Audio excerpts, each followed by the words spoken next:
Hey folks, welcome back to Canada's Boxing Channel. Now before we start talking about the upcoming Whyte and Joyce fight, I'd like to thank everybody who's participated in my previous video. There's been lots and lots of comments, lots of likes, and a lot of people have subscribed. So the issue of Joyce has, whether or not he's got some cognitive decline, has really been a source of great interest for lots of people. I'm really pleased I made the video.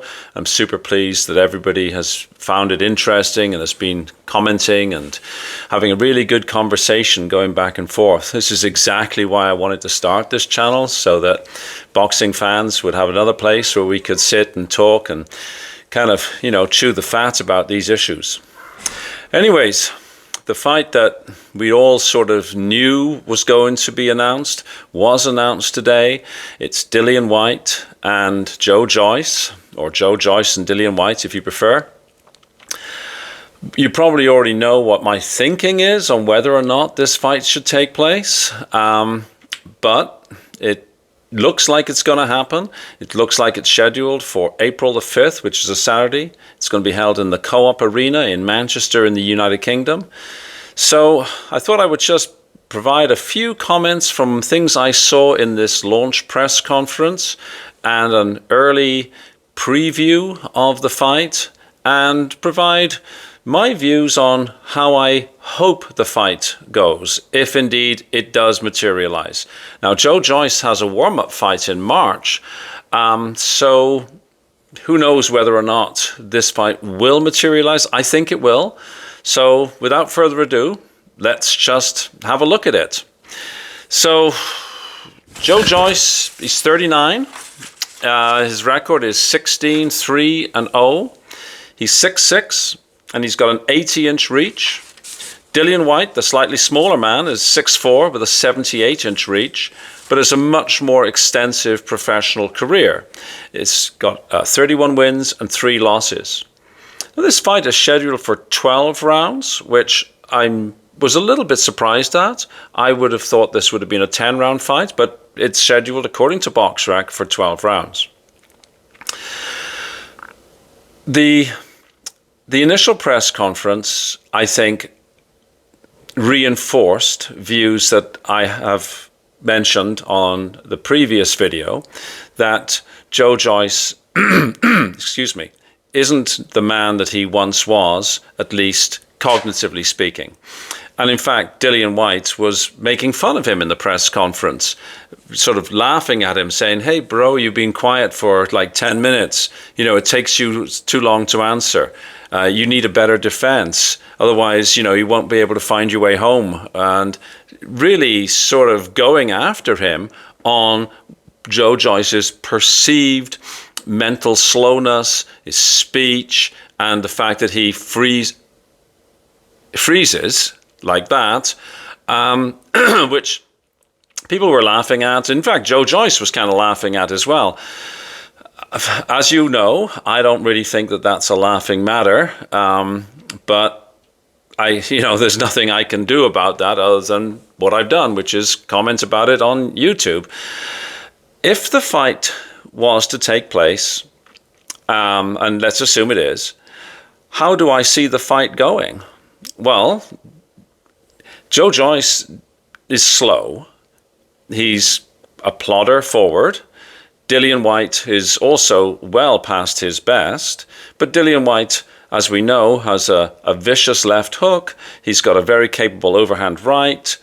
I think that Joyce would be tailor-made for Dillian Whyte. Now, we're not talking about the Dillian Whyte, of course, who fought against Anthony Joshua, for example. Dillian Whyte is very, very shop-worn. I'm also surprised that Dillian Whyte has the ability to box in the UK. I had thought that he was serving a ban, but I suspect that has been all sorted out. Maybe he was serving a silent ban. I really don't know. It's pure speculation on my part. Because, of course, we must remember that Dillian Whyte has failed PED tests on more than one occasion, which raises an issue about whether or not somebody who's a repeat failure for tests should even be allowed to box. So that's a discussion for another day. Joe Joyce, of course, known for big clubbing hands, very capable fellow in his day, and a very, very good amateur record, of course. Arguably, he stayed in the amateurs way too long, and that has contributed to his sort of premature decline.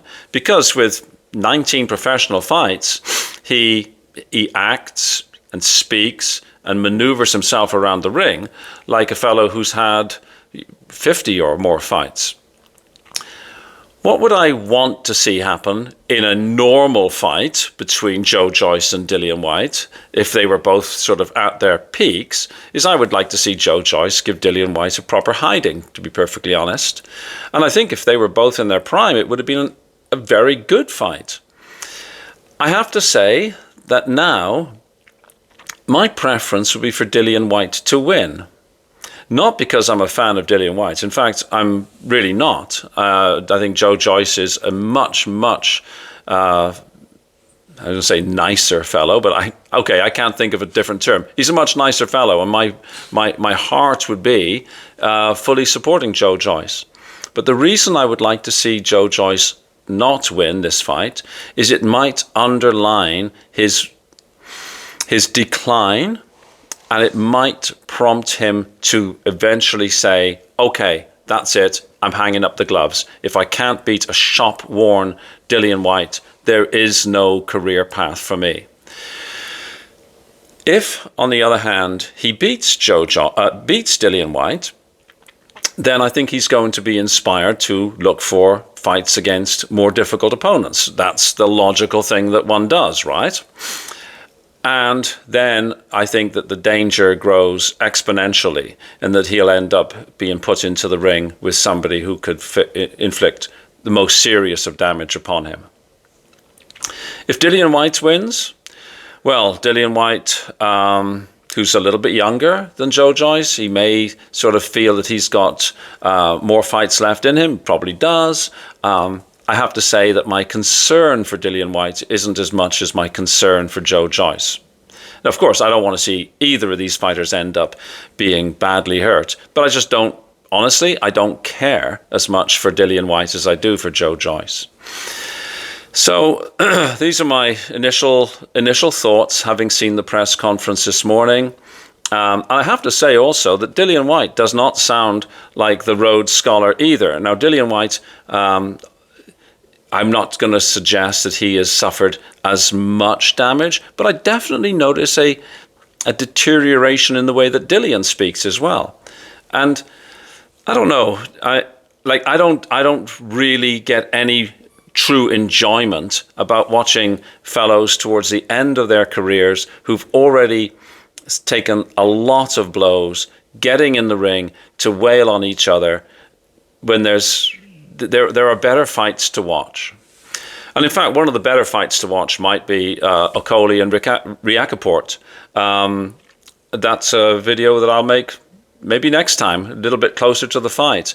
And I see David Adelaide is on the card as well. So it could be a decent card.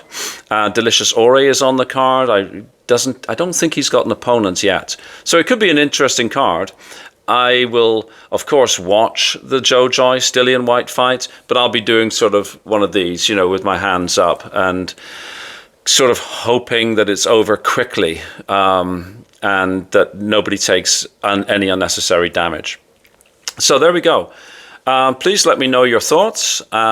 Please hit like, please share, and please subscribe. And again, a huge thank you to those who have subscribed, whether you subscribed at the very beginning of this adventure of mine, or whether you're a recent subscriber. I can't tell you how much I appreciate it. Thank you very much, and have an awesome day wherever you are. Thank you. Bye-bye.